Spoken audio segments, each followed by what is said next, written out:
Welcome everybody back to the Here for the Truth podcast. My name is Joel Graffiti. Got my co-host Yerasimos with me as always. Today we welcome Mike Wilkerson, otherwise known as Stellium 7. From being the first person jailed for computer trespass to exploring ancient history, biogeology, and unconventional theories, Mike's story is one of curiosity, rebellion, and paradigm-challenging discoveries. So come join us in this episode as we explore some of his very unique theories, including one that many of the rocks and large geological formations that we see are potentially petrified remains of ancient gigantic creatures and biological parts from the past. Again, the conspiracy theorists, the history buffs, anyone that's into our podcast with an open and active mind is going to want to come along for this ride.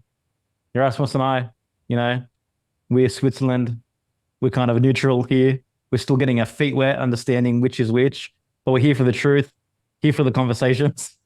Yeah, I think that's like what I said later in the episode. It's like, well, I'm here for these conversations, man. Yeah. Like we have to check where our mind's at. We have to check again why we believe what we believe. Now, that doesn't mean we just let anything in and run with it and say, I stake my flag in the ground. I saw one video. I saw one podcast. Now this is what's happening. No, but entertain it, push up against your edges. Go, oh man, that's fucking stupid. Wait, why do I think that's stupid? Could it be true? Could it not be true? Like we have to be able to do this with a lot of things that come into our field and our thought process. Yeah, for sure. I'm more Swiss on some issues than other issues, I'm very much so. I feel I've got a bit more certainty around. For those that know me and are part of my community, I'm openly a flat Earth skeptic, right? It seems as though through this episode, Mike it definitely leans more in that direction, and that's cool too. I'm not saying I know for sure by any means whatsoever, but it's interesting, and where there's interest, there's curiosity. So, let this episode land however it does for you, and whichever way the cookie crumbles, there's no doubt that he has points to make, and this is an interesting episode. Yeah, and also too, just a reminder, if you get a chance, feel free to go to our website to watch this because Mike shares a bunch of photos to back up things that he's talking about, especially like from a geological standpoint. So it's kind of pretty cool to see some of these formations and then his theories around it.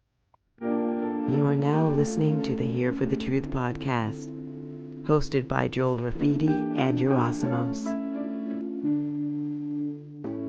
For over a decade, Mike Wilkerson has worked as a chiropractor in Spain, where his mission has been to help improve health, one spine and one mind at a time. Mike has always asked unconventional questions. As a teen computer hobbyist turned hacker in the early 80s, his thirst for deeper knowledge led to wild adventures with some of the top hackers in the nation. In 1985, the fun ended with brief incarceration for his infiltration of computer servers at Microsoft and 3 other Seattle corporations. His interest in examining the unquestionables, however, never waned. In the decades that followed, Mike evolved from mischievous hacker to benevolent backcracker, and in recent years, an independent researcher with emphasis on non-standard cosmologies, alternative hidden history, gigantism, catastrophism, rapid petrification, and what he has taken to calling biogeology. His research and presentations are available on the Stellium 7 YouTube channel. Mike, thanks for being here for the truth. Thanks for the invite. It's a pleasure to be here. Absolute pleasure, man. It's good to have you here. One way we always like to kick off these conversations is in your own words and whatever comes up intuitively that's ready to be shared here and now. What are some of the major rites of passages and, catalyzing moments in your life that really steered you in this direction? Well, you mentioned one of them in that intro, which is the whole hacking experience that I had, which really lasted for about 5 years. I was from 13 to 18 until I got busted. I was doing that pretty much whenever I could. So that was a very interesting chapter of my life. I started just out of curiosity, interested in video games, and I knew that computers were what made video games tick. So I got into computers, simple stuff like, basic programs at the library and on the computers that they had that were available to the public. And then eventually got a computer of my own and a modem, and started to learn how to connect to things like bulletin boards, and learned later about stuff like the ARPANET, which was the backbone to what we call the internet today, which was universities and think tanks and military industrial complex organizations all networked through this decentralized network that have been created, that now the internet sits on. So I was playing around with all that kind of stuff when I was in my teens, and then sorry, I'm just getting over a cold, so I may have to clear my throat a lot, but No worries. yeah. And then that led me to seek out the others, and I started to get to know different hackers around the nation, and we were collaborating and sharing information. And it's a lot like what people call the truther community today was happening back then in the early 80s. And it wasn't just computers that we were using, but people were gaming the telephone systems as well. So we knew how to make free calls and conference calls and do all kinds of wild stuff with the telephone networks. So we were doing late night conference calling when I was 14 and 15, and staying up all night and falling asleep with people still talking, next to the phone. So I got to meet a lot of really interesting people, and it was kind of an anarchistic sort of group, rebels that weren't order followers and weren't afraid to dig into all kinds of unusual subjects. And so that kind of ingrained my personality. Where do you think that came from with you? Like, obviously we have this unique spark that is ours, that we all come in with. And yet, of course, there is conditioning. There is, okay, maybe our parents had an influence. Like, where do you think this came from? Yeah, my parents had a huge influence. They were both very alternative. They were the new agey types, before it was new age. I would say they were true hippies, not the drugs and free love kind of hippies, but they were really into Eastern religion, Eastern philosophy, meditation, that sort of thing. My mom was an astrologer. I grew up with things like the tarot and the I Ching and astrology as part of my daily life. The old new age. Yeah. And my mom was very much the black sheep of her family with these interests, because it was kind of a Judeo-Christian family, and in general very middle class, mainstream, and she was the odd one out in many respects. So she kind of grew up a rebel, and I adopted that as my modus operandi too.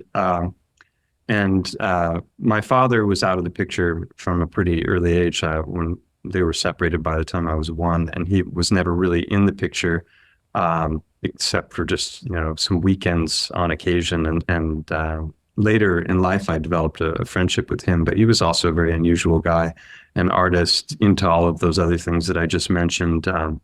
They were part of the transcendental meditation for a while, and my mom went on another path with her discipleship, following a guru. So I was always curious about philosophy, and Eastern philosophy in particular, curious about religion and what people thought about the nature of God. And at the age of 10, I was going to church just on my own accord, because I saw people going in and out of the church that was in my neighborhood. I was like, what are they talking about in there? And so I went in and started to learn about the Bible a little bit, and memorized the 10 Commandments in order to get a free Bible. And they went around on their joy bus where they would sing their Christian songs, and it didn't resonate so much with me that I wanted to continue, but it was just something that I was open-minded to. And then also I grew up very alternative when it came to things like diet. I was a vegetarian. I had a very unusual name. My name was Princeton when I was younger, and everyone called me Prince for short.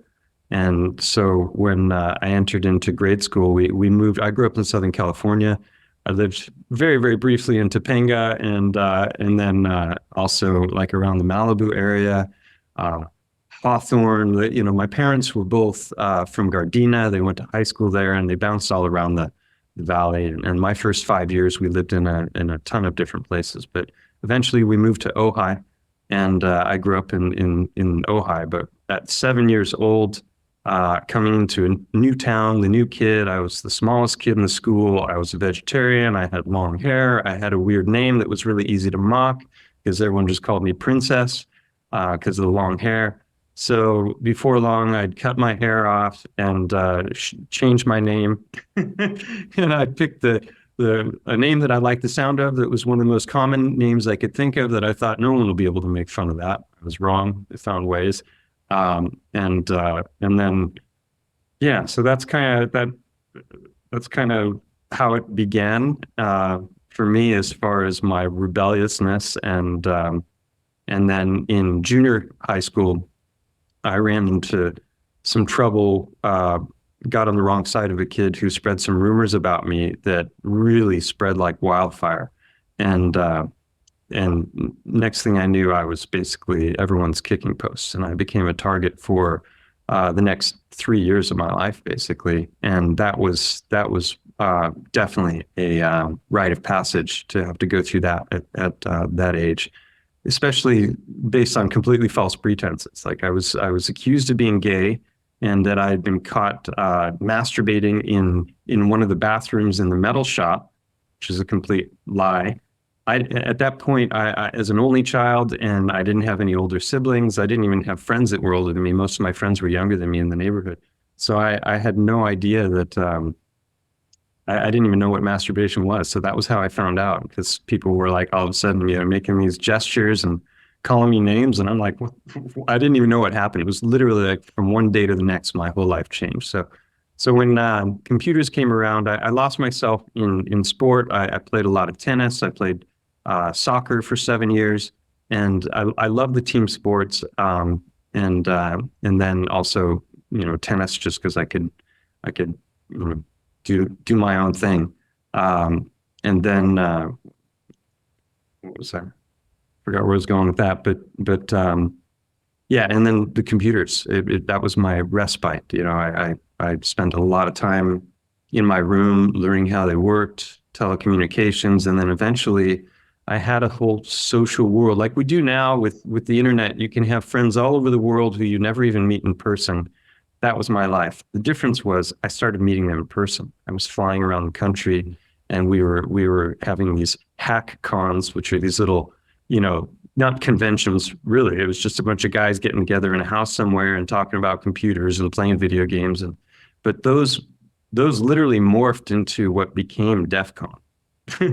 So it was a really interesting beginning. And the guys that I was hanging out with, I didn't really understand. I knew they were good, but I didn't know until 30 years later, when I started to write a book about the experiences, that I had been hanging out with the top hackers of the day. They were like my friends. So they're part of hacker lore. If you go online and you're curious about the 80s hacking scene, that was my life for several years until I got busted.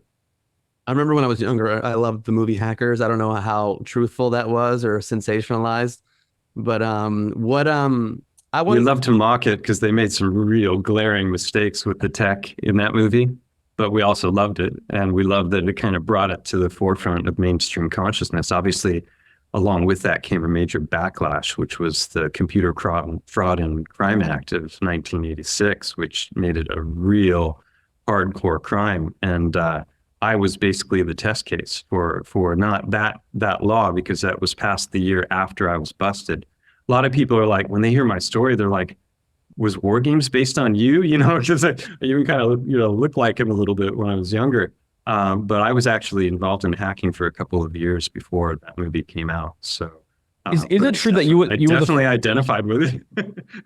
Were you the first person incarcerated for quote unquote computer trespass? Is that correct? Yes, it's a strange, dubious honor, but yeah, I was in Seattle. I just turned 18 2 weeks before I got caught.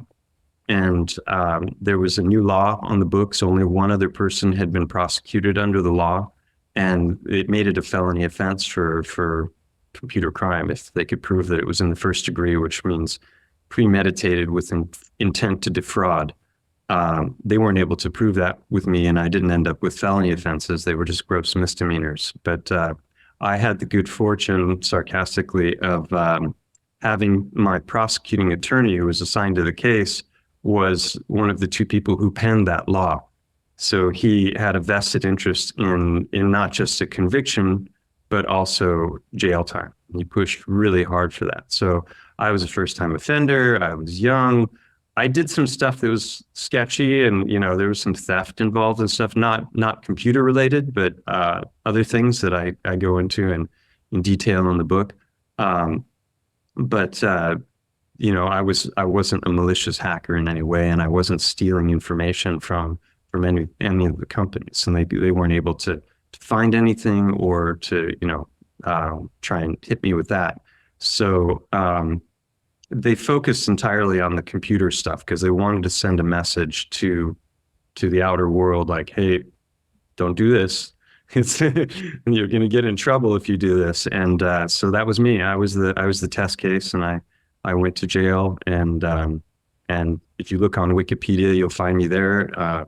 Little blurb about it, and then there's a table at the bottom, and if you sort by sentencing date, I'm not the first hacker on the list. I'm the second, but I'm the first to do jail time. So How long did you spend in jail? it was, well, I was sentenced to 2 weeks, and then it was dropped to 1 week because the jail that they put me in for safety, they didn't want to put me in the county jail. King County is pretty nasty jail, especially for a guy that looked like I looked like I was about 14 or 15 at the time. I had a youthful face at 18. And so they put me in basically, it was a real jail with, the thick metal doors and, but it was essentially a holding cell for lighter crimes like DUIs and that sort of thing. So once they realized that I was going to have to pay to be in the jail because it was like staying in a hotel, the judge decided to lower it by a week. So I spent a week there, and yeah. All right, so not too long. That's good. Not too long. No, I'm not what you would call a hardened criminal. Well, I guess moving on from that into like your interest for like ancient history and what you've coined biogeology and things like that, like how did those interests begin to crop up for you? About 9-10 years ago, I started to dig into a lot of subjects that had to do with things like mind control and the influence that secret societies were having on our reality, and how they were using things like music and television and movies to basically shape culture. And it was a really profound awakening for me because it pulled at the threads of my entire reality. And it looped back into a lot of things that I took for granted as being organic developments, like the 60s as a whole. I just assumed that the story of the 60s was what we were told. And I didn't realize that in many ways it was more of a cultural rollout than something that developed organically. And that applies to the ideologies and to the music and to the usage of psychedelics. And so In what way was that rolled out, from your opinion, based on your research? Yeah, such an interesting topic. I'd love to touch on it a bit. It's a gargantuan topic. We could talk for hours and hours on just that. But I think, you have to understand how the intelligence agencies and mind control is well documented and declassified, and is used to shape public perception. And music plays deeply into that with organizations like Tavistock. The whole New Age movement, in my opinion, is that to a large degree, and that includes your places that a lot of the luminaries that we, the authors and the people that we look to when it comes to the 60s. A lot of those people have ties to intelligence or to occult organizations, and it's in much too high a percentage for there to be some kind of, there's a there. Now a short break from the episode. A recent testimonial from Chris McCormick, who just finished the last round of Rise Above the Herd, round 9. He says, I had reached a glass ceiling and couldn't get beyond the mediocrity of my life that had become overwhelming. This course shattered the glass ceiling into smithereens and provided extremely well thought through steps, knowledge, and experiences to enable progress. The level of detail revealed around the insidious programming we humans have been subjected to allows for a quantum jump in understanding and ability to take one's power back like never before. There is life before Rise Above the Herd, and there is life after. The two are very different. Just make sure you do the work and keep going.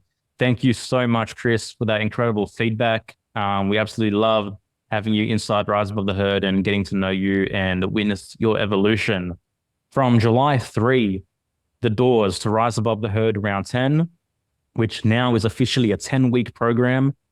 We've moved on from the 8 weeks. We've added extra modules, extra integration calls, extra nervous system workshops. The doors are open July 3rd. So if you would like to become one of the 15 individuals who partakes on this journey and this next iteration of Rise Above the Herd, you can head to riseabovetheherd.co to sign up and claim your spot. Back to the episode. Going back to your original question about how I got onto the subject of things like biogeology and catastrophism and alternative cosmologies, I was waking up to that, and I was going through a psychedelic renaissance of my own at that time, because in my 20s I experimented a lot with psychedelics and theogens, suggestogens, whatever you want to call them. There's a lot of different names for them, but and there are a lot of narratives that are pushed, and many. I read many books on the subject before I ever experimented. I was 19 before I even smoked pot for the first time. So I avoided drugs like the plague through my youth. My mom had me convinced that it was much better to take the natural route. And, if you get to some amazing place doing it naturally, then you know how to get back. But if you're just catapulted there by some kind of a substance that alters your brain chemistry, then, you don't know what you're getting yourself into either. So I had a lot of really profound experiences. My first experience was pretty mild. It was with mushrooms. And so I wanted to have a more profound experience the second time. And the friend who had introduced me to the mushrooms gave me another bag and told me to take those. Those will get you off. And I thought he meant the whole bag. So my second experience with psychedelics at 19, I think it was, maybe 20, was beyond a heroic dose. It was probably like, enough for 6 people. And that's a whole story in and of itself. So there were a lot of really profound insights and revelations that I had from those experiences. And I had read many books on the subject that were really the seminal classics of the day on the subject of psychedelics and spirituality. And I assumed that a lot of that information was true. And it never occurred to me that there might be agendas behind those words, and that people who were, purveying that information were actually working for other organizations that had an interest in changing our minds. Is this closely tied into the Ram Dass and Timothy Leary Harvard experiments? Do you think like they're connected to some of the manipulation potentially? Absolutely. Yeah. Well, I can't speak about Ram Dass, but I know for a fact that Tim Leary was CIA. He worked for the CIA. He helped them. I think he even wrote their intake questionnaires. This guy was also a devout follower of Aleister Crowley, and there are videos online on YouTube of him talking about how he considered himself to be continuing the great works of Aleister Crowley, who was, for people who don't know, a very, very dark occultist who is probably one of the most influential people of the last century, that a lot of our current reality has been based on his teachings, because so many of the elite in media and government and, different the power structures are, very much followers of his ideologies. So there were a lot of lot of names along the way that, and for people who are interested in this kind of subject, a starting point might be something like Strange Scenes in the Canyon, which is a book by a man named Dave McGowan. And he's talking about Laurel Canyon and all the weirdness that happened there in the 60s. There was a CIA base there. A lot of the super bands came out of that canyon as well. A lot of the music that we probably all know and love. And as he dug into the pasts of these people, he found that there was way too many connections that didn't make sense for, like, mathematically when you consider odds. So yeah, and that's what I meant by the whole tapestry of my reality started to unravel as I dug into that. And that was after I had gone through my own psychedelic renaissance, because I was convinced that the way forward for humanity was psychedelics, and that was the only way we were going to shock ourselves out of this nightmarescape that we're living in when it comes to how everything is run and done. So I had a number of experiences with ayahuasca. I had a whole book outlined and planned that I wanted to write on the subject of the archaic revival. And I started to, after some epiphanies that I had in one such experience, I just had this realization that caused me to start to look into the occult and how it tied into Disney. And that was just a profoundly deep rabbit hole that I never expected, because I was a huge fan of Disney, pushed it on my children growing up, loved to go to Disneyland. I got some amazing stories to tell from there. You can ask Mike Winter about that. Talked to Xerox for 2 hours in Mexico at Anarchapulco about one of those. The Adventures of Mike and Mike in Disneyland. That's a story. Yeah. He used to work there, so he was like riveted the whole time because he could envision every little nook and cranny of it. That I was talking about. Grew up in that area. Yeah, you're right. Yeah. So we had a lot, and he's also a gaucho. He went to UCSB like I did. So we were there at the same time and didn't know each other. But yeah. So, and then, to just bring it back around, right at that time when I'm having all these epiphanies, that's when I met a guy named Alex Michael. Some might know him as conspiracy music guru. He wasn't conspiracy music guru yet at that time. He was just a guy like me who was interested in a lot of different conspiracies. And when 9/11 rolled around, I was wide awake to it from the beginning, because I'd already been reading the works of David Icke. And another one of those rite of passage moments was when I was 22. My dad gave me 2 books, one of Behold the Pale Horse by William Cooper, and another one called The Emperor Wears No Clothes, which was all about the whole conspiracy related to the prohibition of marijuana.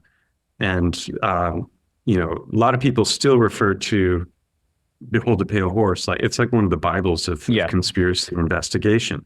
So I was hip to that at 22, 23, 24, already looking at the symbology of everything from corporate logos to, I knew about all these different secret societies. I knew about the ones that weren't even secret, but were all these intertwined, interlocking organizations that were the power structure of our world, which still are. So it was kind of a period of there was some darkness, some paranoia there. I continued contemplated running off to the hills and decided not to, because I realized that, well, if I take myself out of the game, then I can't influence the game at all. It's like, yeah, I can live nicely in a cabin, but eventually the fascist boot comes, to all the doors if people don't stand up to oppression. So, we were comparing notes, Alex Michael and I, and just checking off the boxes. Oh, you dug into that one. You dug into that one. You dug, yeah. And then he brought up flat Earth. And I thought, this guy, well, if you just went there, there's no way. I thought he was intelligent. He's clearly smart, but if you're willing to believe something that absurd, then, you've got no discernment and you're willing to believe anything. So I thought, okay, I got to take everything he says from now on with a grain of salt. And I just ignored it. and kind of smiled, and he said goodbye. And he and his wife came as patients to my clinic originally. That's how we met. And then the next time I saw him again, he brought it up. He's like, "Hey, did you look into that?" And I was like, so I got to go debunk him now. And I figured it would take me about 5 minutes. I find a live feed from the ISS, some pictures of the Earth, and one by one, he just shot down everything I brought. And he did it in a way that made sense. And I started to, hey, wait a minute, these are composite photos. It says so right on NASA's website. Why? I was, okay, yeah, well, they can't get far enough away. Well, if they can't get far enough away, then why is the curve so exaggerated when you look at the live streams from the ISS? They're using a fisheye lens. It's just like one thing after another. So I was like, it was really challenging for me because I'd already had the carpet had already been pulled out from under me because of my own investigations into all these other things that we were just talking about. And then he comes along with this. And so it was really a kind of a shaky time, but it was also really exciting because I realized, wow, I knew that you can pull back the veil with psychedelics, and there are a lot of people that want us to think that that's just a phenomenon that's happening in the brain, that these other realms don't really exist. It's just a trick of the mind because the brain chemistry is altered. I knew from my own experiences that wasn't the case because my imagination could not have come up with some of the things that I experienced. So it was, now reality, not just beyond the veil, but here and now, even that was up for grabs. And I started really diving into things. I loved math in high school. I studied a lot of, was really good with geometry. And so when I started looking into Earth curve formulas and distance proofs and all of these sorts of things, I was like, it's just one thing after another. And I couldn't find real evidence in support of what I grew up absolutely believing. I was a total sci-fi fanboy with Star Trek and Star Wars. And, I'd seen every episode and tried to push them on my kids who I figured, okay, I'm not going to start with Next Generation, which they probably would have liked. Instead, I started with the old stuff because I figured, okay, we're going to work our way forward. And I started with the first Star Treks. They laughed me out of the room. They were like, this is the dumbest thing I've ever seen. This is ridiculous. Look at that. You can tell it's like hanging from wires. It's like, yeah, kind of like NASA. So they were hip to the bullshit right away. So how did that lead to getting into fucking giant trees and petrified mountains that are elephants and stones that are hearts? For like this right is like, we could get into the meat of this stuff that I know. Wacko, why did you invite him on? No, man. What I want to say is this, like, I just want to highlight, obviously our guests know this, our guests and like people, our audience, like we're here for the truth, man. We're down to have all types of conversations. And I think like you highlight something that's really important is like, can you expand your mind, have an active mind, a critical mind, and be open enough to challenge things? Now, whether or not we're right on certain things or not, I think the important thing is that we move beyond this conditioned, conventional way of thinking where whatever is called to us from so-called authorities, we just take as true. And so I think that's the important thing. Now, of course, discernment comes into play. There are lots of crazy conspiracies, lots of things going out there. People get lost in them. But I think this is an important thing. So, man, I love having these conversations. When I met you at Acapulco, like I've heard of gigantism, but like when you started mentioning like mountains that potentially, according to you, are large, massive elephants, I was like, whoa, this is wild. So, that's a hard one for people to swallow if they haven't seen any of the research. Yeah, and in fact, my presentation in Acapulco had nothing to do with that. Well, I had everything to do with it, but I didn't touch on my own research at all there. I was looking at what is the evidence, what are the data points for the potential existence of titanic trees. I got onto that about, what was it, 8 years ago or so, when there was a video that circulated called "No Forests on Flat Earth," where they were looking at structures like Devil's Tower in Wyoming, this big stump-looking formation, which we're told is cooling lava. When you look at lava, you don't see it cooling like that ever. It doesn't cool on hexagonal columns unless you want to believe the mainstream geological narrative, which they can't really prove with any kind of empirical evidence. They talk about doing the science, but it's not something that you can witness happening, even though we still have active volcanoes to this day. So I'm not suggesting that that's a tree. I lean towards tree. There are other theories. I've presented those theories extensively on my channel with different. The live stream tab is a good place to go for kind of synthesis of all of the work, because some of this takes a lot of time to present. Doesn't lend itself well to sound bites, because you come off sounding like an idiot. A giant mountains that are giant elephants. But I figured this is a wonderful intellectual exercise. Like it shouldn't be such a taboo to even ponder. Oh, we've known this for 500 years. You must be a retard if you're going to consider these subjects. We question the science on that. It's like, I think that's the wrong approach. I mean, it's interesting. We should be looking at this stuff and pondering and asking questions and debating and seeing if there's any merit to the arguments. But everything is to steer us away and to shy away. And then when you start to look at the actual supposed proofs for things like our globe, you find out they're really flimsy, and actually that the empirical evidence contradicts the claim. And it shouldn't be like that. There should be mountains of evidence that support the heliocentric model. And if you really dig into it with intellectual honesty and discernment, you'll struggle to find a shred of actual real evidence. And that's something I didn't even talk about on my channel for the first 3 years, because so flat Earth, was like a crack the brain open on that one. Then this whole concept of like, wow, maybe these giant trees exist. And I thought, wow, that's interesting. Our mythologies talk about that. And I didn't even know about books like the Book of Enoch and the Book of Jasher, where they actually talk about the giants, the titans, going to work at the great trees and bringing them down. And, that had to be done before God flooded the realm, if you want to believe the biblical narrative, because otherwise the evildoers that God was trying to purge would have just climbed the trees and the flood wouldn't have affected them. So, it's like, wait a minute, why do we have all these stories, and why do we have our myths of things like Paul Bunyan and his ox, and he's going around North America chopping down the giant trees, and Jack and the Beanstalk. And it's like Avatar, the best-selling movie of all time for many years. Like, what is that?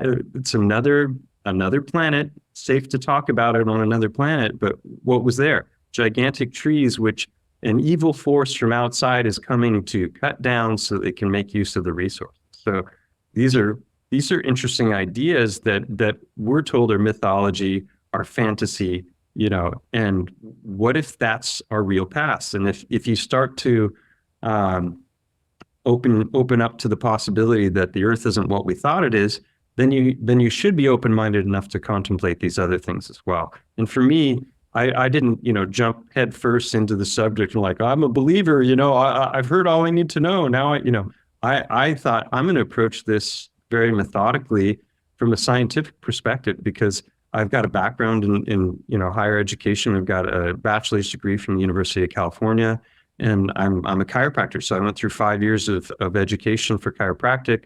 I speak 4 languages. I did my master's thesis on spinal manipulation technique and its effects on visceral disease. Very, very difficult, complex subject. This is a literature study with we had 5 pages of peer-reviewed studies in our index. So I didn't like one day just wake up and think the Earth is flat, and that mountain over there that looks a hell of a lot like an elephant, it is an elephant.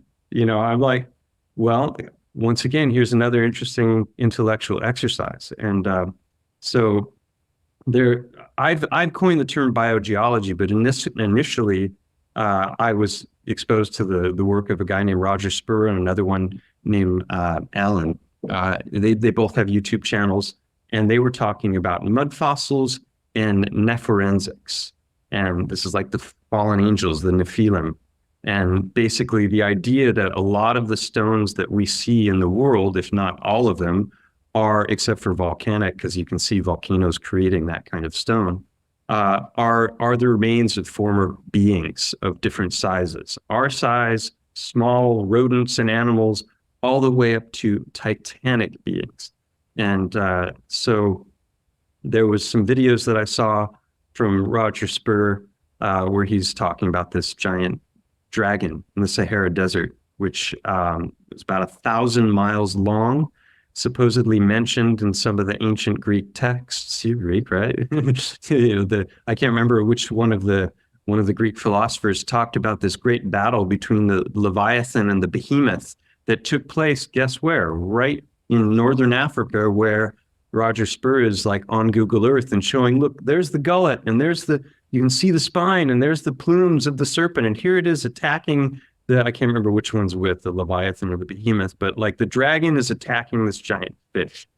Well, it makes no sense in a globe model based on an Earth the size they tell us. It's just ridiculous. But so he's put all of his theories into this heliocentric model, which I think doesn't work, and it just makes his work look foolish. But I thought, wait a minute, if the Earth is not what we were told, and it was much bigger, much broader, or a completely different shape, then maybe, and that was what got me on the mountain here in Spain, because it's in my backyard, and I've hiked all over it for the last 12 years, and it looks a hell of a lot like an elephant from multiple different angles. And so I thought, I got on Google Earth, and I start looking around and tilting it and looking at different angles. And that was really when, it was Pandora's box, the rabbit hole opened up, and I started finding correlation after correlation, all these anomalous specific things that lined up with the idea that this might have once been a great creature. So that was how my channel began. I did a 6-part series called Unveiling a Titan. First one people can skip because we've already covered that. It's probably my worst video because it's the first one I ever did. There's a whole bunch of pictures and ideas in there that I would totally frame differently now.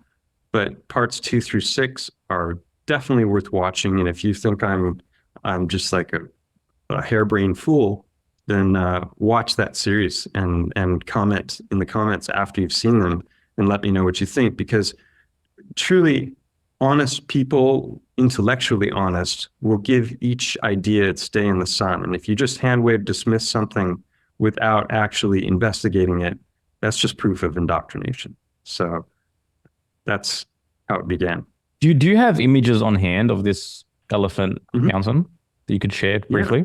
Cool. Yeah, I can do that. While you do that, I'm just so blown away, man. Again, the humility I think an individual needs to have on this path of living this life, not having all the answers. You know what I mean? It's the certainty people exist with. They spend their days moving through their days with certainty about so many things and so many issues. It blows my mind. And I mean, I understand why, when you think about our academic system. But anyways, back to you in this. Yeah, so the reason I took to calling it biogeology, or some people have criticized me because they think I'm trying to steal Roger's thunder, calls his stuff mud fossils. And the idea basically being that when different types of flesh or different creatures are buried in mud, that preserves the flesh so that it doesn't get eaten away by larvae and bacteria long enough so that the minerals that are in the surrounding mud can work their way into the flesh. And that creates this petrification. And that's kind of similar to the mainstream model, which is called permineralization. Everyone knows that petrified trees exist. Trees are biology, but yet the petrified tree is stone. So they don't talk about transmutation of elements where one element has changed over to another. They talk about a replacement, and that's what permineralization is that the gas in the water has worked its way out of the tissues while the surrounding mineral content has slowly, over millions and millions of years, worked its way into the tissues. And that's how these things are being preserved. And we only find soft tissue in the rarest of circumstances when that's preserved in that fashion, according to the mainstream. But I call it paradigm blindness. We've all grown up in this model where we're told these things over and over again. That's what we're told is the reason that we don't find soft tissue is that it's all been dissolved beforehand. And so the paradigm blindness is what it's a term I coined for when we have these belief structures in place, and so we don't see what's plain in front of our eyes. And there are lots and lots of rocky structures around the world. I can show some amazing pictures in a moment that are, when you look at the mainstream model, which tells us that all of the rock that we find is made from dying creatures and wildlife that have compressed over millions and millions of years and created these sedimentary layers. And then you have tectonic activity, which is causing these different plates to collide. And then they go upward, and that's what's creating our mountains and those layers of strata, which can be any which way. And then the pieces of those layers break off, and then those tumble around and erode in rivers and through water erosion and whatnot. And that's how we're told all of these stones that we see are formed. And so when you look at something and go, wow, that looks pretty damn fleshy, you don't think of it as, yeah, it was once the flesh of a creature, and maybe you're not seeing the whole creature. Maybe you're seeing just a part of it. Maybe you can't even imagine how big that creature was. But nobody's going around thinking it's a fossil. We just think of fossils as like the skeletons and the dinosaurs, and then the rare anomalous occurrence where we find some kind of petrified soft tissue. But in my presentations, I've shown that there are many, many examples of all kinds of anomalous finds of rapid petrification, where things are found in the process of devouring another creature, and they're both petrified, right? And or creatures in the process of giving birth to other creatures. There are examples of artificial petrification. Yeah, I might have missed the explanation of this, but how does rapid petrification occur? Like, what is happening when an animal is like mid activity, then all of a sudden there is this rapid petrification? Well, in the mainstream, they would tell you it doesn't. So they're theories, but they're not accepted acknowledged theories. And what's your view? I believe I've come to understand. I have a slide. Let's see, on the slideshow. Let me go back to why do things petrify? So I just described the first one, mainstream.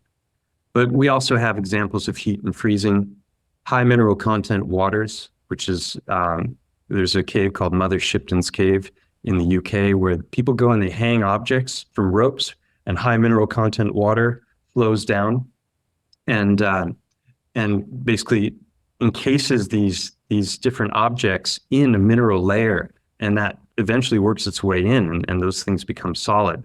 There's a lake called Lake Natron that is really high content mineral waters as well, and the creatures fall in and they die because the waters are so caustic, and they don't come out. And then I've got pictures of, there's a photographer that's gone and has fished these creatures out while they're still somewhat soft, and he's manipulated them for photography. I've got videos talking about plasma petrification. Like, people don't realize this, but you can create things like rubies in a matter of seconds.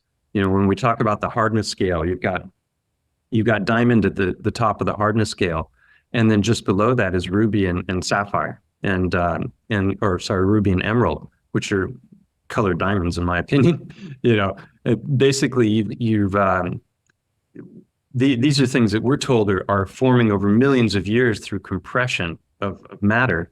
But you can take in a microwave, you can take two different powders, mix them together with a bit of steel wool, and put it inside of a ceramic crucible, and in 10 seconds you can make rubies. I've got a video on my channel that's a clip from another channel where this guy is doing this live. So we don't really think how opals can be created artificially in laboratories. And so lightning plasma is one. Volcanic ash, when ash is mixed with seawater, you've got salt and you've got the ash, that can start to permeate these objects. So that's another form. biological and chemical transmutation as well. Our bodies are transmuting elements all the time. A chicken does it every day when it lays an egg because the eggshell has more calcium than the chicken is consuming. So that's crazy. They tell us that's not possible in the periodic table of elements, where elements can be fused together to create another element. We're told that only happens in suns or in like nuclear fission reactor kind of situations, and it's just false. So biological transmutation is a very real thing. There's a guy named Louis Chevron, Kervran, who's written a book on biological transmutation. So yeah, does that answer your question? For now, a little bit, as much of it as I've understood. Yeah. So let me just show you some things that I think don't make any sense, based on our mainstream geological model. Thinking about those layers, compressing and then tilting upward and then breaking off. Like, how do you explain things like what you're seeing on the screen in that model? Now, what I'm going to present are data points, and each and every one of these is like something that should make you go, But when presented, when those are presented to the mainstream, they will find an explanation for each and every one of them. But the question you have to ask yourself is, how many far-fetched explanations do you have to accept in order to keep buying the mainstream model? Mm-hmm. Or are your eyes not deceiving you, and what you're seeing is something that's biological rather than came about through some kind of random chance? Okay. So I'm not making claims about any of these. I'm just showing them as examples. These are what are known as concretions. They have these concentric rings. They come in very different styles. Sometimes they're just layered, but they're still perfect spheres, but they're layered, kind of like this rock you see here. And there we go. Little pointer, laser pointer. Now you can see, right? My pointer. So if you notice, these lines are it's not just in this rock, they're continuing, and they go up all the way over here. So this is wild. You've got all these different shapes they're forming, but then you have these incredibly complex layers. Like, how does that work in the mainstream model of tectonic activity? To me, this is far easier to explain as something that grew biologically. A lot of people see things like this and they think, oh, bacon, this is called banded iron. And so what we have to believe is not only did the layering happen, but it was very malleable and pliable so that it created all of these swirls. And then it did one thing, and then it changed to a completely, when I say it, the earth did one thing, changed to another thing, went back to the thing it was doing before, changed it, it's like, and it starts to be kind of far-fetched when you see it. These are salt mountains. So for you, what we're looking at in terms of these mountains is like ancient biology, creatures potentially. Yeah, I coined the term biogeology because I felt that mud fossils was far too narrow a term. Yeah. I wasn't stealing his thunder. I thought, okay, that can explain certain phenomena, but I was coming across all kinds of things that didn't make any sense based on mud fossil theory. So I think biogeology, and the only reason we shouldn't have to use, if I'm right about any of this stuff, we shouldn't have to use this term. Geology should be the term. But if major cornerstones of the geological narrative are wrong, then we have to distinguish from that in some way. So I think biogeology is great because it's biological geology. And then mud fossils it'd be an umbrella term, and mud fossils would be one of the things under that. I think it's a theory that is far over-applied by many people. That channel that I mentioned has a pretty big following. So these are marble caves, and you can see here concentric rings. How does that work when you're talking about layering and compression and tectonic activity? Makes no sense whatsoever. These are marble caves in Patagonia. These are salt here and here. Yeah, but see, the thing is, like, for me as someone who doesn't know the mainstream narrative, like, or your perspective on it, like when I see like images like this of the concentric rings and rocks, etc., like I just think, isn't that just the nature of the rock? as opposed to this being explained through it being, you know, something a creature, biological, etc. What would you say to that? Yeah. It is the nature of the rock. The question is, how did it come about? You know, I'm not denying its presence. It's there to see. Like, what if it's always you know, been that way? Like, what if that has been the nature of rocks on Earth? You know, and that's right. That's what it is. Well, when you look at the mainstream model, let me just go back to let's see, where is it? Here we go. You know, this is what we're told. Yeah. You know, we're talking about timelines of hundreds of millions of years here. Yeah. And so that is a you know, that's what we're all taught to accept as just indisputable established fact.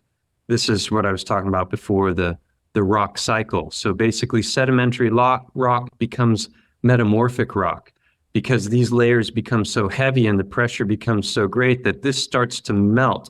And that's what gives us our things like granite and marble and that sort of stuff. The much harder stones, they're harder and yet they have all these swirls in them. So how does that happen? Well, that's how they explain it, is that there's this melt that's occurred. And then as that pressure becomes greater and greater, it becomes magma. And then that eventually gets pushed up. We call that volcanic activity. And then it becomes igneous rock. So that's the cycle of petrogenesis. And you can see it a little more beautifully there. But there are different ways in which that theory has been pretty thoroughly debunked, and by geologists, but it's not, of course, going to be recognized by mainstream geology. There's a geologist who showed that after Mount St. Helens erupted, that huge slurry flows created these layers of sedimentary rock that happened in a matter of hours. So you've got all this micro fine layering, and normally they would look at those layers and they would tell us, like that first image I showed of all the timelines, and they would say, oh, this is Jurassic and this is Pleistocene and this is that, and we know how old it is based on the fossils that we find in there. But you also find circular reasoning where they say we know how old the fossils are because of the layer of rock that we found them in. And yet that's pretty up for grabs when you realize that volcanic activity can create what should be millions of years of layering in a matter of hours. So how can they make these claims when they haven't actually witnessed it, when they can't go back in time, when there's no manipulable variable to which they can apply the scientific method to prove one way or another that yeah, this is actually how it happens. Yeah. Mike, in your opinion, what are crystals? Like, you know, well, crystals grow undeniably. I've got one video that I showed on my channel that you can basically take a tiny crystal and you can suspend it in a solution, and within a matter of 40 to 60 days, you can have a crystal that's big enough to hold in your hand. So there are all kinds of ways to artificially create crystals. And then crystals themselves, like when we see geodes, you have this space with a hole in the center, and crystals are growing inwards. So like a, you know, if you think of a geode as like a petrified coconut, you know, you have the meat of the coconut. Well, a fresh coconut has very little meat. And then as that coconut is maturing, there's less and less milk and more meat, right? And you could think of a crystal happening the same way. In fact, there are old turn of the century newspaper articles of them finding petrified coconuts, petrified all kinds of stuff. And very often it involves crystal. So I in my theories that have to do with biogeology, I basically, the conclusion that I've come to is that fat petrifies to crystal. And things like sap in trees, things like our fatty tissues, whether it's a fat or the fascia or the nervous system, the brain is almost entirely fat, the eyes are almost entirely fat except for the water. I believe that each and every one of those substances, depending on the conditions, can petrify into different kinds of crystal. But quartz is the most prevalent mineral on the earth, and it's everywhere. So that would make sense if geology is really biogeology, because all the creatures that walk around and all the trees and everything, they've all got this in them. And when it petrifies, then it would probably become some form of crystal. I have a theory that is called boiled egg theory. Wait, before I get to that, let me just show you a couple of things here. These are things that originally got me on this topic. You know, this whole subject of mud floods and Tartaria and star forts and that sort of thing. This is the video I mentioned before. There are no forests on flat Earth, where they start talking about the stumps. And what I said at the very beginning of my presentation in Mexico is that the stumps are a data point. They're an important bit of information because they look so much like trees. But a lot of people will disregard the hypothesis because oh, porphyry faunolite doesn't form in that way, and geological this and that and the other thing. So I'm undecided about this. I lean towards trees with these things because they look a hell of a lot like it, but they might be formed in another fashion. But real quickly, when I look at these photos, they look like, okay, I just chopped down a tree. So depending on the size of that, is there a being that large that's coming around with a massive axe that's like, I'm chopping down a tree? You mean a being like Paul Bunyan? Yeah, perhaps? No. So I've got a video on my channel called Felling Titanic Trees. And it's touching on this subject of like, what if those were trees, what took them down? What happened? And you've got the mythological narratives of like the glittering sword of God. You've got the Nephilim going, or not the Nephilim, but the fallen angels corrupting the realm, and then the Titans go to work at the trees. I think it was the Titans. I can't remember. But where do you draw the line? Where do you draw the line in terms of what mythology you take as real and what mythology you take as not? And how do you begin to discern that process? When it comes to all that stuff, I don't know. I just see it as data points, and I'm like, is this forming a cohesive pattern that actually makes sense? Do all these different crazy little bits of information, do I have to do mental gymnastics and bend over backwards to try and make them all fit together? Or do they dovetail beautifully? And the answer is yes, they do. And so that's when I start to think, okay, then maybe there's something to this. But I'm not pushing a narrative. I'm not claiming, unequivocally that this is fact. This is when the penny dropped for me when it came to the subject of the mountain here in Spain, which I'll get to next. This video by Jay Dreamers. He was basically synthesizing a lot of these different ideas, and then he showed these two photographs, and I realized, wow, those look a hell of a lot like elephants. This is an island in Maui, or just off the coast of Maui. You can get on Google Earth and you can tilt and you can look around. It looks like an elephant from every angle. Is it an elephant? I don't know. I've never been there. I've never investigated it. If it were a creature, it shouldn't all be one kind of stone, because we have so many different kinds of tissues, and each one of those tissues should petrify in a different fashion, right? And so there's, before you start making outlandish claims about something, you better have a lot of evidence, otherwise you're just going to look like a fool. And that's what I knew already when I started to look into this mountain in Spain. This is Montgo, and it's known affectionately as the elephant. There used to be a restaurant here called the Elephant, and their logo was the mountain. And you've got this cave structure that's right where an eye socket should be. And if you look at the creature and you let your imagination run wild and you think of this, it looks like an elephant on its stomach with the head tilted back, and there's a plateau that stretches out where the trunk would be. And here you can see that this is actually shaped like an eye socket. And when I started to ponder this, I was like, there's just no way. And I got on Google Earth and I started looking at it, and I realized that this mountain, it's got a deep canyon right between where the legs would be. It looks like there's a spine. You got what appeared to be a rib cage, and then I started to find thing after thing after thing. Is there a matching cave on the other side for the other eye socket? No. And it's a great question. So if you look here, you can see that this section has fallen away. And actually, there's a big geological survey that was done on the mountain that I came across early on, because I had the exact same question, like, where's the other eye? Where's the other ear? If there's an ear on one side, and we can get to that in a second. And the thing is that portion, even in the mainstream geological model, is said to have collapsed and formed what's known as a synclinal. So basically, when you get layers of strata collapse, they curve like this.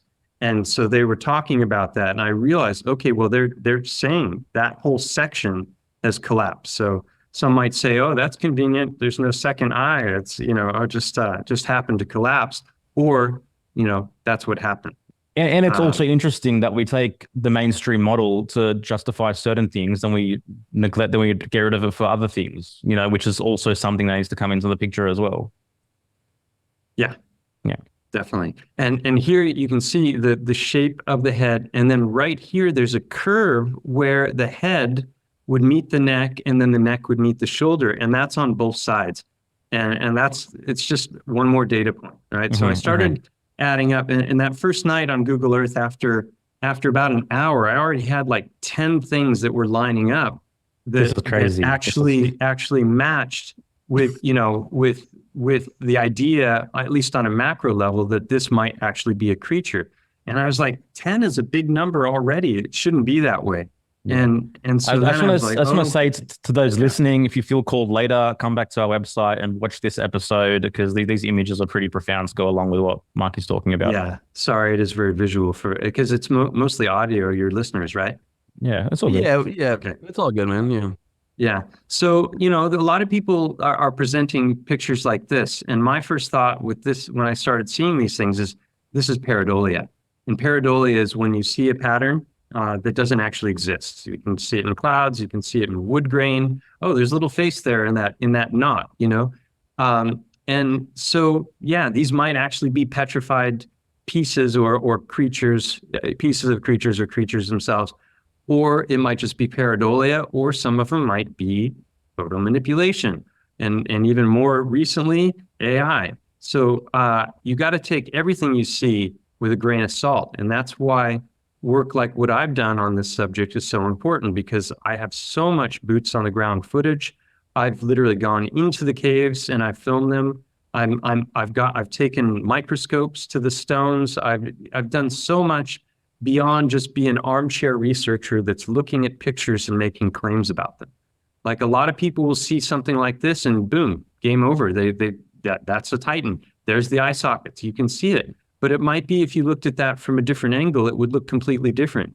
Sometimes people are looking at things and they're making conclusions based on foliage. Well, you can't include the foliage in your theory because that's very recent compared to a petrified Titan.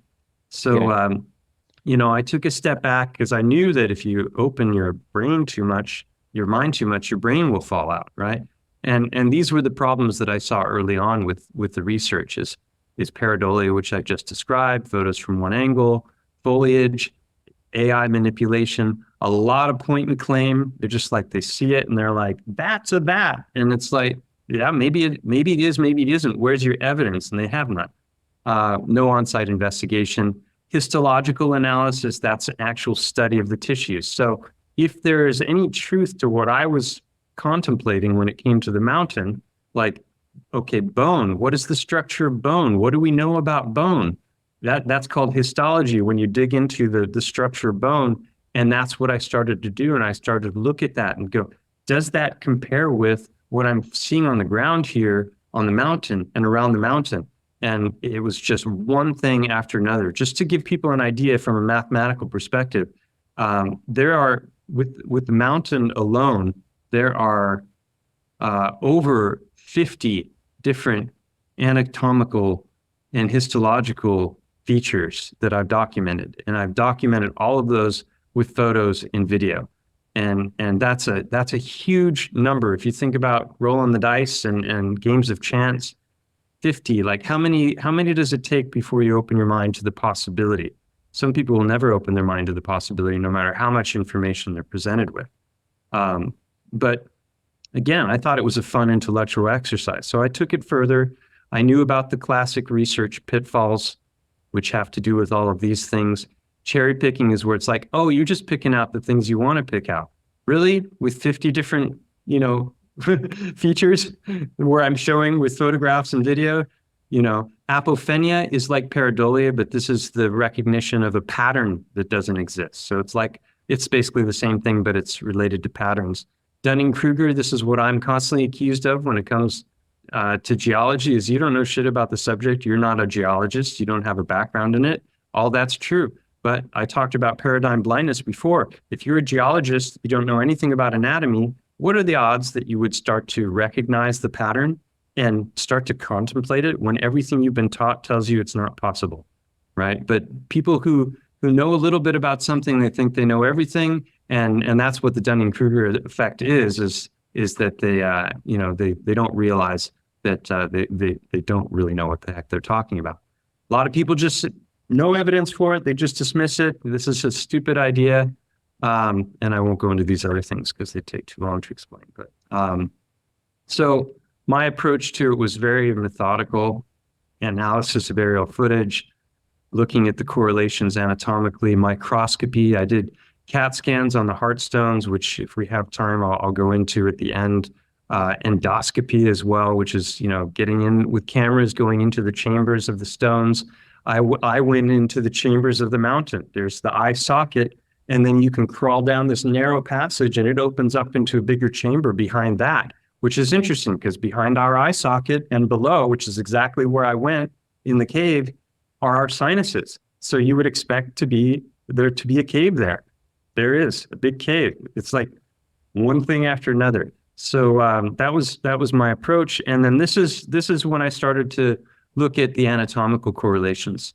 Now, it may not be an elephant. Bob Nodell of Globebusters, he described it as a pachyderm. I didn't know that name. But basically, all these creatures like anteaters and different kinds of creatures that have trunks, is it possible that it was one of those? Perhaps. I don't know. The shape of skulls changed dramatically, but the bone structure of skulls is pretty much uniform across vertebrates, at least mammals. So it could be one of a variety of different creatures. I do believe now that it's a creature.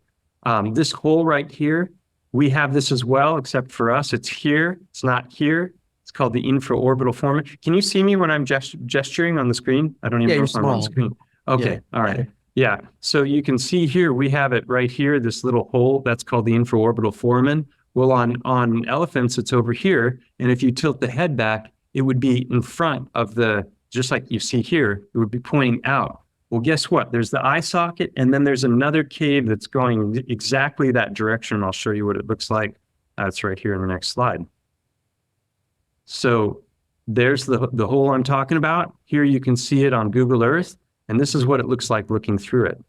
So is this formed by tectonic activity, things jutting upward, and then like water erosion? The mountain is over 2,500 feet tall. So that means the water had to be up really high for a long time to erode all this stuff. Like how do these kinds of shapes come about? How old do you think that is, that mountain? When it comes to age, I have no idea. I definitely believe in a young Earth. Now I'm a creationist. I'm not a Christian or necessarily a Bible believer, but I think there's a tremendous amount of truth in the Bible. Some people want to place the age of the Earth at like 6,000 years. I would never, hazard a guess. I have no idea how old this place is. But again, I started to look into these things. Like, for example, if you look at the eye socket and all of these different bones where they meet, you can see the different colors. Right where the frontal bone meets the maxilla, there's a line there where those two join. And then that line goes back into the eye socket. And it looks like this. You can see that little line right there, right? Well, in the cave, that line is, where is it? Oh yeah, here. Look at this. It's exactly the same shape in exactly the same place. That's damn specific. Right? And these are overlapping. They're not meeting each other. It's like they're two different structures that just happen to sit there like that. And that's exactly where the suture is.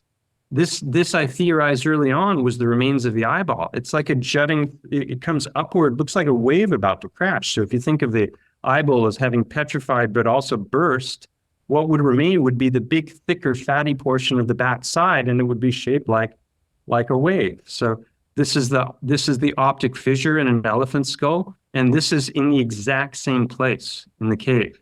And you can see it all here on the big scale. There's the suture I was talking about. this is the eye socket itself, and then the eye portion would jut upward like that. This is not the eye socket. That's the temporal muscle that's right here. So yeah, it's. Did you believe in the existence of dinosaurs? I believe in the existence of large creatures. I'm far more on board with the former existence of dragons, because all of our civilizations around the world describe great serpents in different ways. I think the dinosaur narrative is a hoax. I think that the bones that are being found. There's I'm not going to go into that one. There are lots of videos that are touching on that subject, but I think one of the things that they've done is they've squirreled away the evidence for giants, and I think maybe some of what they're calling dinosaur skeletons might be just like mix and match of different bones of giant creatures, whether they're whales or mammoths or what have you. So I think that's one to dig into, but I don't believe that dinosaurs are a thing. And I think that that's really to justify the heliocentric model and to justify our geological timelines, the timelines of the heliocentric model as well, and this whole idea of asteroids that could take us out, which becomes the justification for the space program. So we got to pour billions and billions into space and exploration of space rather than feeding the poor and hungry here, because if we don't, we might get hit by a rock that wipes out the entire species. And I think that's a load of bull. Why does your view of biogeology, what is the connection between that and flat Earth? Like, why can't that be a hypothesis in a heliocentric model? Oh, it could. I haven't found evidence supporting the heliocentric model. Yeah. No, I mean, sure, why not? What doesn't make sense are creatures like the size of a 1,000-mile-long dragon on a ball the size they tell us, which is 24,901 miles in circumference. And this thing would, like, if it just stood up, it would extend beyond the atmosphere. It doesn't make any sense. It's a silly idea in the heliocentric model. An infinite plane or something far, far larger than we were taught, sure. And whether that was, whether the thing in the Sahara is really a Titan, I don't know. I believe that the nature of reality is fractal, holographic, and that we are on one level, and that a fractal level up from us would be something like Mongo, the elephant, and then maybe a fractal level up from that would be something like this great Leviathan, behemoth, kind of a thing. It's wild. Like in my mind, I'm trying to think about like the size of this elephant, and then like what the birthing process was like. Like how big was it when it was like this, like a giant, you know what I mean? Like sexual organ from its mother, and then like how is it birthed? This like miles long elephant. My last video was called AI Lies, Petrified Coochies, and what was the other thing? And due diligence. I think all of us really need to be doing our due diligence when it comes to these kinds of things. So many people are perfectly fine with jumping on board with whatever theory comes their way, but they don't really dig into things and find out if it has any merit. And then they start perpetuating lies because they think it does, but they really don't know. So the AI lies, the AI lies is really important, because now we can't trust our eyes with anything digital online. Like it's so sophisticated now that you go on Instagram, like 90% of people can't discern between something that's computer generated and something that's real anymore.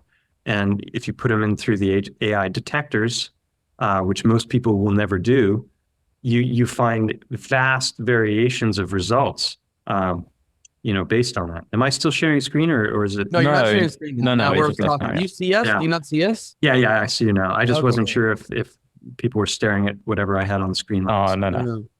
I want to. You could keep going with what you were saying, but before we end, I definitely want to get into the heart stones and the boiled egg theory, because I think that kind of explains how like tissue can petrify. I mean, I know you explain it in more detail, but Yeah. So I put out a question to God, the universe, like, hey, if there's any truth to this mud fossil thing, send me an example that's undeniable, because I was watching videos and I'm like, there might be something to it, but it's a little far-fetched and it's being over-applied. And there was a lot of pointing to nondescript rocks and making claims about them. And I had a real problem with that, because they would say, it's absolutely this. And it's like, yeah, well, it might be something else. And you turn it over, you might see something entirely different in it. Like if you look at my artwork back here, it's very abstract. If I turn it 90 degrees or 180 degrees, people see faces and different things, but you turn it, you see something entirely different.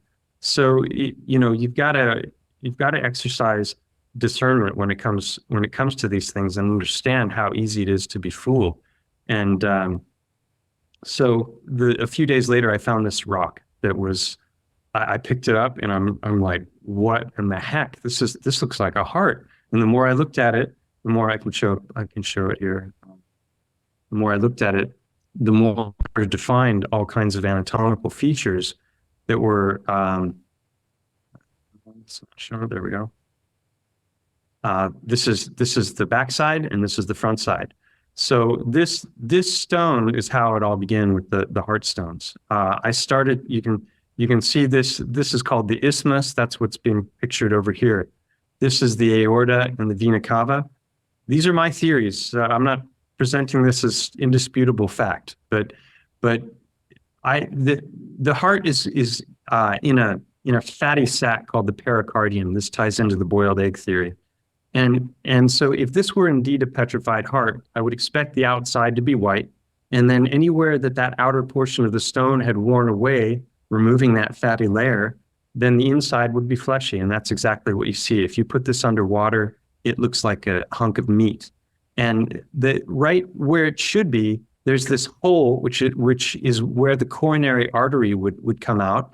And then right along here is an indentation for what's known as the coronary sulcus, which is the coronary artery follows that line. So this is your left atrium, your left ventricle. These are incredibly specific anatomical features. Then I went in with an endoscopic camera. I believe that these lumps here are the remains of what are known as the papillary muscles, which are the muscles that contract and open the valves. So as I started to tally up, a number of different features and compare it to actual hearts of different species, because the hearts vary dramatically in their morphology, but they don't vary in their anatomy. There are slight variations. There's 3-chamber hearts, there's 4-chamber hearts, but in general, they all are following the same kinds of things. You see this line here. This is known as a sulcus here and here. This is a giraffe heart, long and narrow, kind of like a giraffe. This is an elephant heart, which is big and globular, right? Globular. So they take on a lot of different shapes. So I made a video called Mud Fossils, the Hard Matter. I mapped out all of the different things that I was finding in this stone, and went in with endoscopic camera, and I just started thinking about the scientific method, because I made this observation. You're in for Zensa, by the way, so the screen's a bit smaller.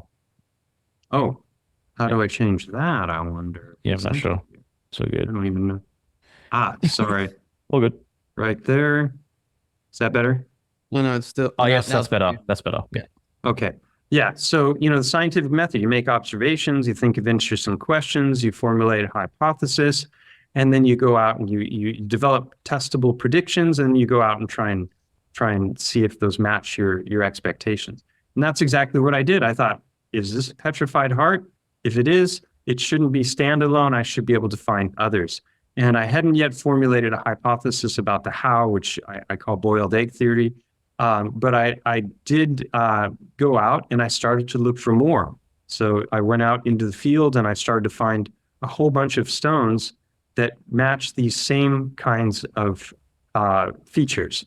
And some people would say that I'm cherry picking. And that's true, because I'm not picking up the stones that look nothing like a heart. I'm looking at the ones that look like a heart.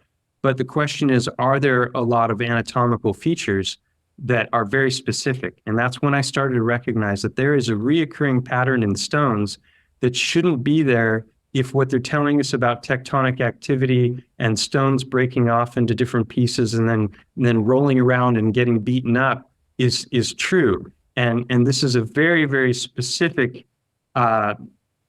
feature, or not feature, but pattern that I started to recognize. And many of these stones that's the first one I found. This one is 1.5 feet in size. So that would be, 1.5 feet. An elephant's heart isn't that big. So this is a creature bigger than an elephant, perhaps a mammoth.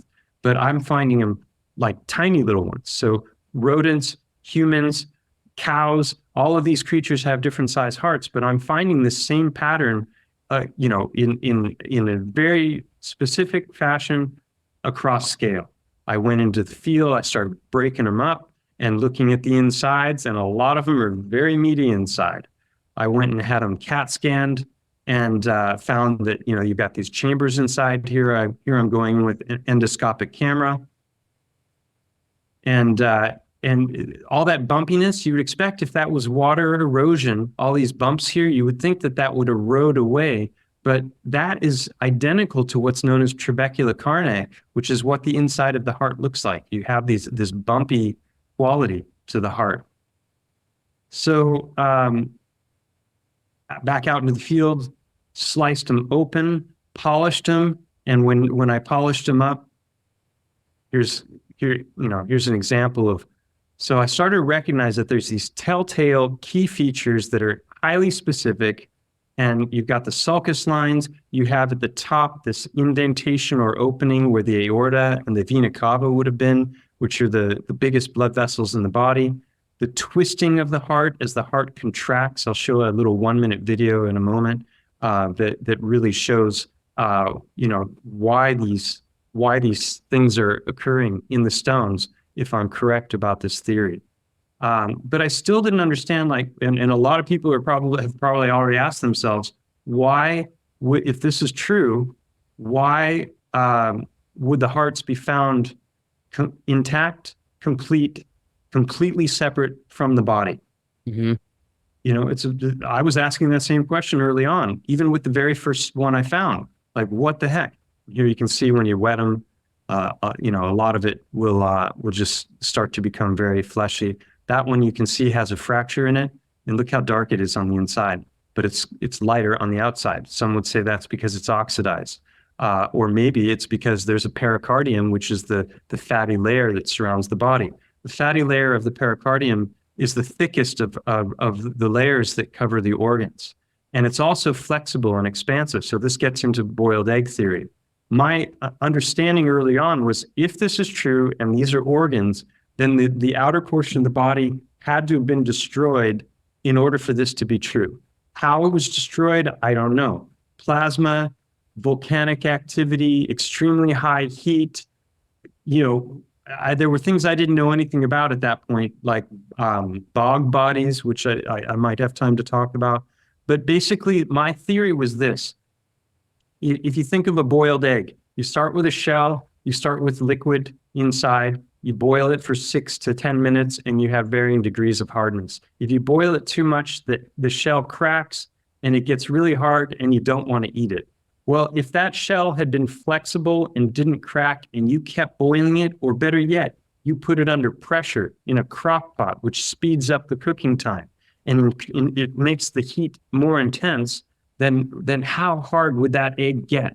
And that was when I started thinking that maybe the outer portions of the body are being destroyed. Perhaps there's pressure involved if we think of things like mud floods and the bodies are coming under a lot of pressure. And then that would harden these. And then as the outer portions of the body are eroded and destroyed, maybe paramineralization, that mud fossil process I talked about in the beginning, might take over and complete the process and turn them completely to stone. Or maybe this is happening instantaneously. I don't know. My suspicions nowadays are that it's more of an instantaneous thing. Could happen in hours. It could happen in seconds. There's an example in Canada of power lines that went down and they laid across a line of trees that had been cut down. And within 6 hours of the current continuing to run through the lines without shorting out, those tree trunks turned to stone, and then the root structures were also stone. That's a short amount of time for petrification. So like I said before, I think all things that are fat, and that includes blood itself, because blood is is made of these long chain fatty acids, the plasma in blood. You can see it here. I think all things fat, when they're petrified, they petrify into different kinds of quartz. So that's the boiled egg theory in a nutshell. Where did the bones go? I didn't think about it, but we have bone broth as an example of how they could have dissolved. If you take bones and you put them inside of a crock pot, in a matter of, let's see, I used to have a video there. No, I'm not showing it. This is just describing artificial petrification. But, in a matter of, 24 hours on mild heat in a crock pot, those bones will cook down to sponge and then eventually become a gelatin. And then when that gelatin cools, it hardens again. So there are a lot of different possibilities. I think that there's an unlimited number of possibilities depending on the tissue, depending on how things petrified, depending on how long it took for it to occur, what was mixed in with it. So it's difficult to have any kind of a blanket conclusion about this sort of stuff. These are bog bodies. This is a really interesting phenomenon where they fall into these peat bogs, which I think I can't remember if they're highly acidic or they're highly base. But basically what happens is over the course of time, the bones inside completely dissolve, and you have this sac, which is the outer skin of the body, and all of the organs harden. That sounds like boiled egg theory kind of, right? It's just another thing that I found out about in the last year that I didn't even know about until I began looking into all these things. This is the Mother Shipton's Cave that I mentioned before, and Lake Natron, where these creatures fall in and they don't come out. Wow. So I just want to share the work of this man, because this I found out about after I started on this journey. Someone said to me, the heart is a rope, in one of my comments, and I didn't know what they meant. And it took another person to mention it, and then they put the helical heart. And so I went looking, and I found a documentary about this man's life and was utterly blown away. He was the discoverer of what's known as the myocardioventricular band. What he discovered is that the heart is like rolled into a knot. And for hundreds and hundreds of years, people were trying to understand how it worked. And we have all these models that are taught to cardiologists today that are completely erroneous, because they don't understand the basic fundamental nature of the anatomy of the heart. And he cracked the nut on it and so what he does, this is just a little 1-minute video on his life. For those, his name is Francisco Torrance Guasp. Yeah, Paco is his nickname. Okay. Yeah. So this is just a 1-minute video I made to summarize this discovery that was so monumental that he made. Did you know that almost everything you were taught about the heart is wrong? Most everyone today, even doctors, still believe the heart to be a 4-chamber pump that pushes blood through a mind-boggling 60,000 miles of narrowing blood vessels to fuel our 40 trillion cells, then filling again as if by magic on relaxation. Well, that theory was thoroughly debunked by the Spanish cardiologist Francisco Torrance Guasp back in 1972. After dissecting thousands of hearts, Guasp finally discovered the heart's true structure. The heart's far more amazing than we ever knew. It's like a rope, a long tube wrapped into a knot. Instead of being pushed, the blood is pulled through the heart in 2 spiraling vortexes. This has been proven with CAT scans, functional MRI, and positronic emission. Look at the spiraling contraction. It changes everything we know about the heart and circulation. If you'd like to know more, check out these videos. Yeah, so I went to school to be a chiropractor. I studied the heart anatomy in depth, and I knew nothing about that. And it brought goosebumps. Every time I have goosebumps right now, just thinking about it. It's monumental, and science had to evolve for them to prove his theories about blood flow as well. Because the reason he made this discovery is because he didn't buy the official narrative, which is that the heart is pumping blood out. When it contracts, that it's pushing the blood in these narrowing blood vessels down to the capillaries. It's stopping entirely, and then it's turning around and going the other direction, and then it's filling into the heart passively with the help of a little bit of valves that close and muscular contraction of the legs. But how does that work in somebody who's wheelchair bound? They don't have that action, right? And yet all this blood just magically makes it back after being pushed out. And he's like, that doesn't make any sense to me whatsoever. And so he started dissecting hearts, thousands of hearts. He did this over many years before he finally figured out how to do it by boiling the heart, removing the outer fatty layer. He was able, like you saw in the video, to just using his fingers unravel this thing in one long straight tube. And that discovery should have earned him a Nobel Prize. And then his theories about blood flow should also have earned him a Nobel Prize, because those were also proven to be true. And this stuff is still not being taught to cardiologists. They might hear a mention of his name, but they're still teaching this 4-chamber pump model, and guys who are cutting into hearts don't even know the true anatomy of the heart. I was gobsmacked. And as I saw that, there's a point in the video where it's showing the contraction of the heart, and the heart muscle fibers themselves are spiral. So if you look at it from the bottom, it does this twisting motion like a propeller. And so you have, they've done CAT scans where they took a cow's heart, and you can see it in the video as well, and they blow it up with gas.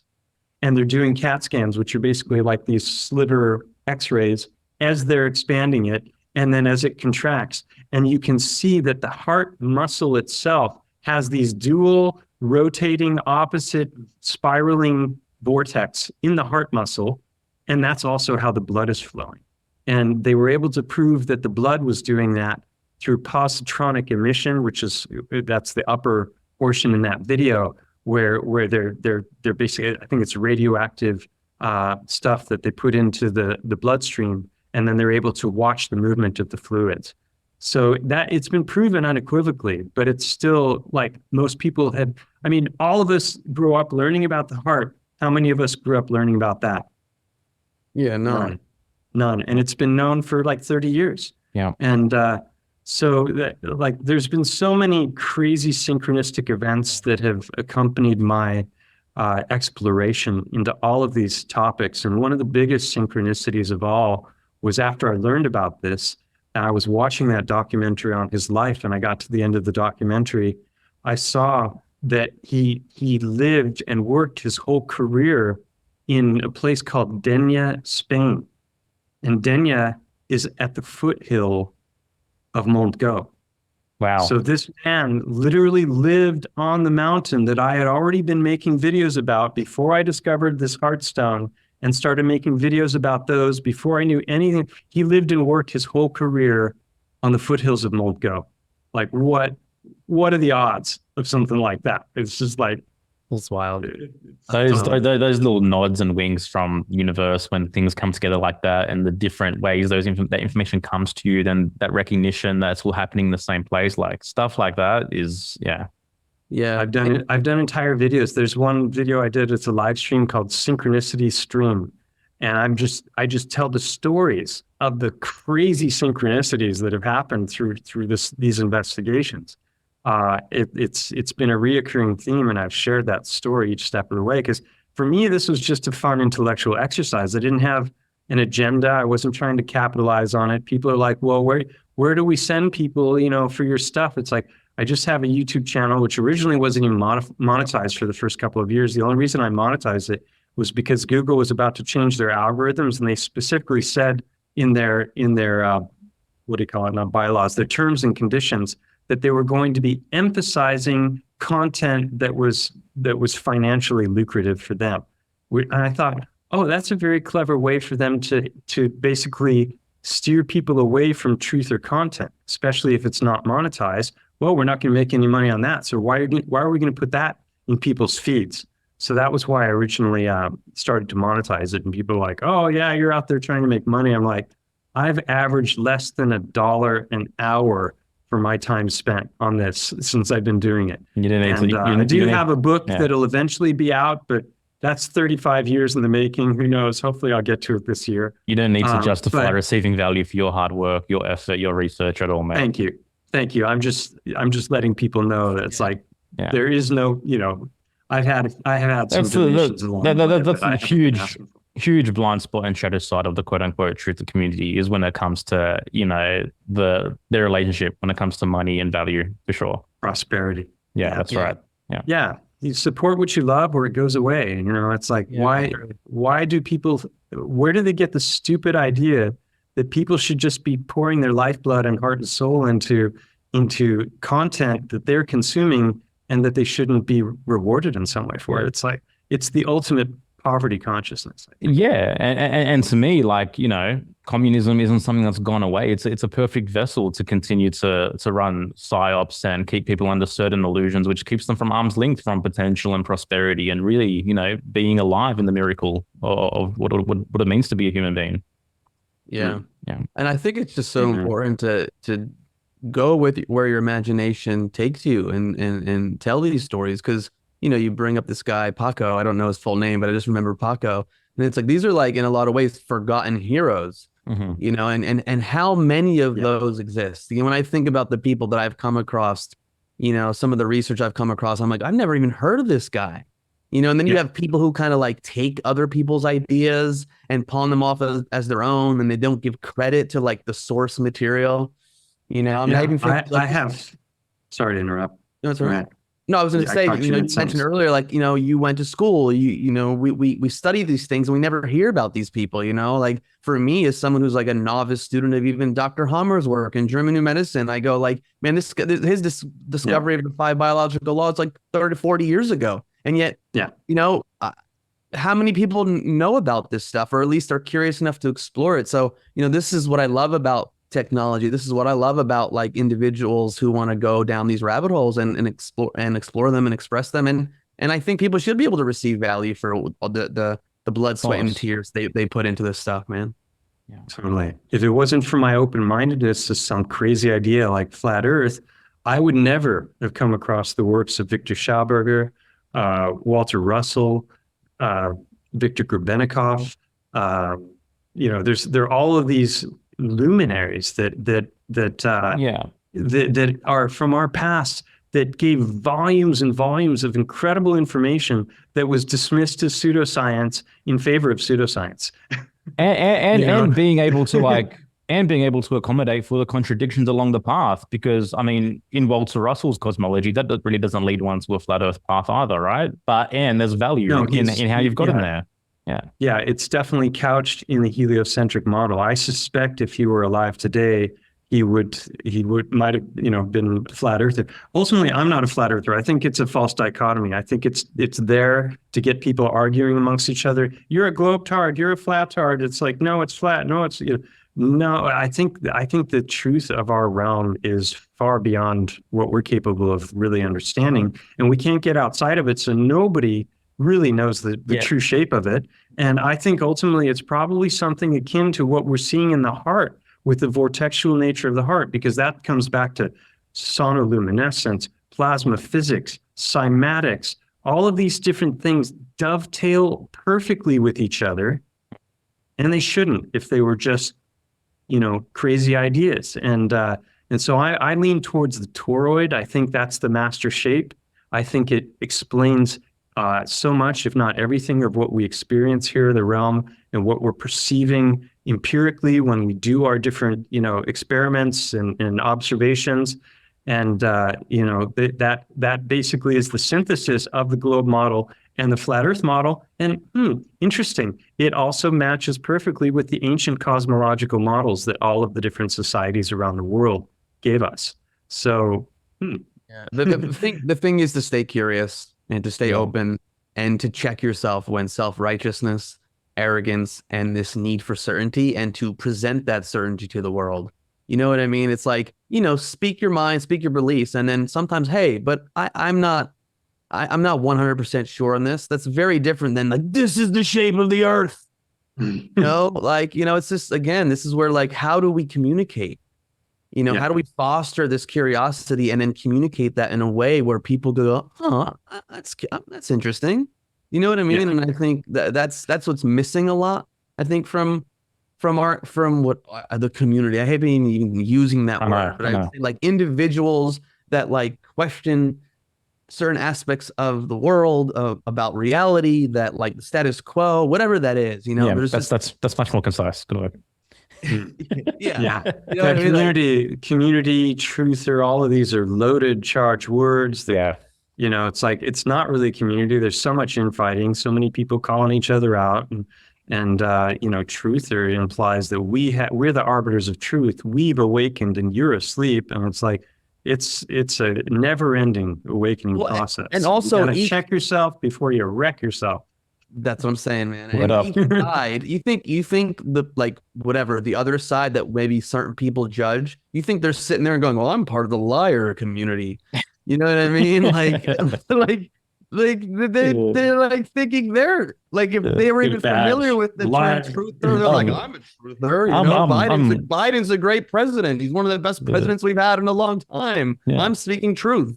You know, like, so again, these labels, and it's I'm here for fucking trippy world. I'm here for the illusions. Yes. But again, I think for the mythology.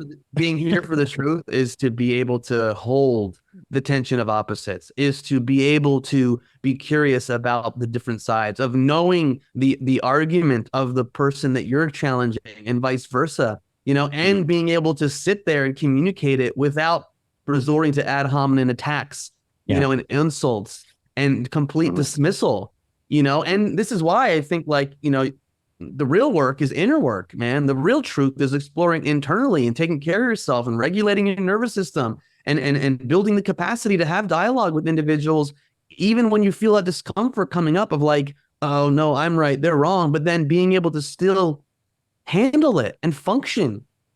You know what I mean? Like, and that's what I'm fascinated by, is just observing the interactions between individuals and their communication styles, and how people are just so certain that they're right and everyone else is a fucking idiot.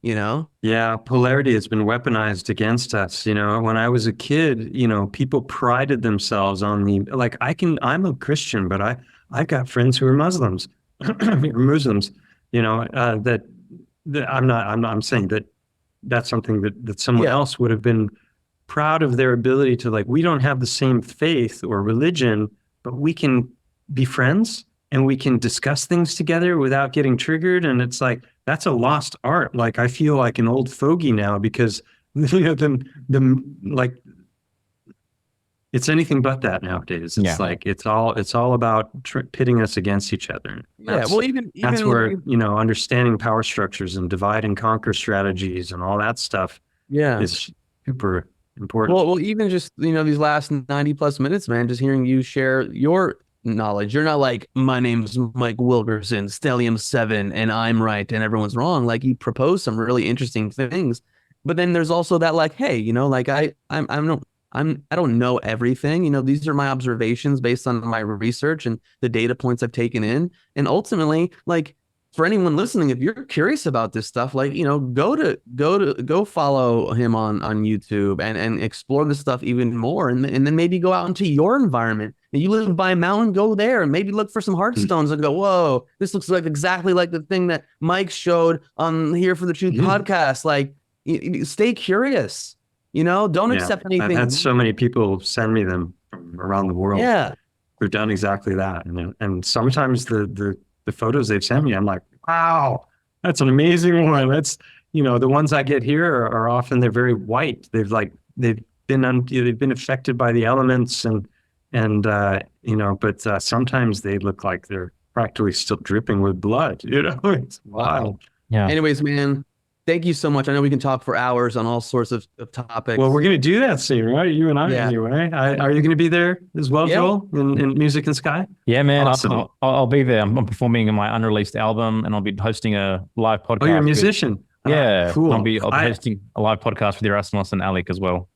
This is awesome. I knew about your podcast. I haven't had a chance to see, but I went through and I looked, and I there's like 30 different people that I love, whose work that I've listened to, who you've talked with. So I'm like, oh yeah, this is gonna be fun.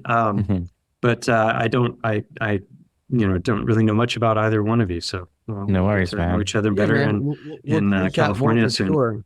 Well, I mean, you do know that's my, well, you would call it destiny card. You know, we did talk about that for like maybe 10 minutes clubs. In Mexico.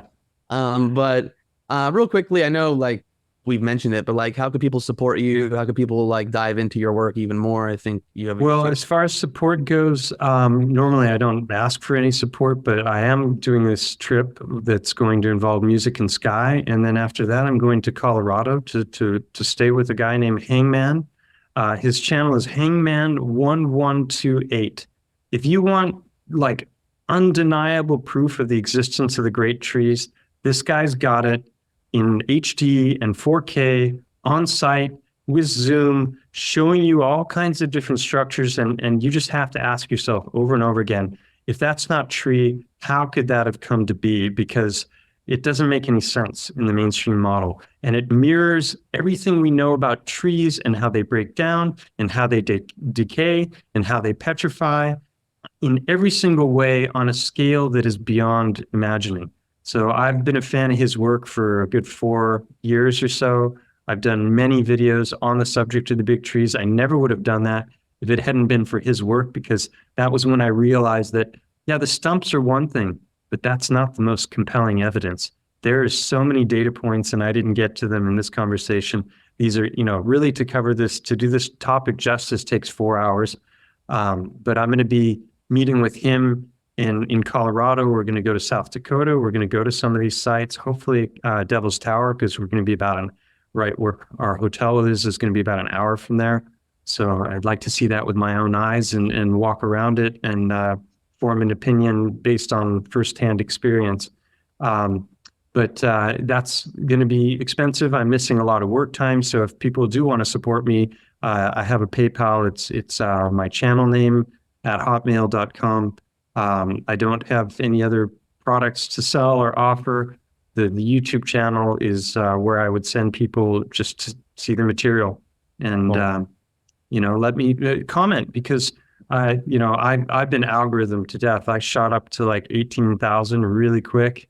And now it's been hovering at 27 for like a year. I put out a ton of content. I've got the highest view counts I've ever had, overwhelming likes, and very few comments and very few new subs. Not that I'm complaining, it's just the nature of the game, but it's nice if people check in and just let me know, because a lot of people are watching, but there's not much activity or action on the channel, and I don't think that's by accident.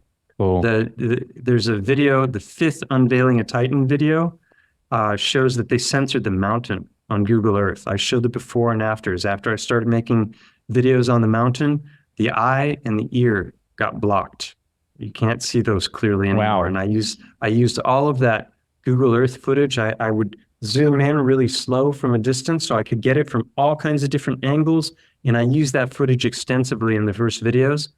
And after about the 4th video, couldn't do that anymore. Very interesting. Check out the 5th video. If you think I'm lying, you'll see that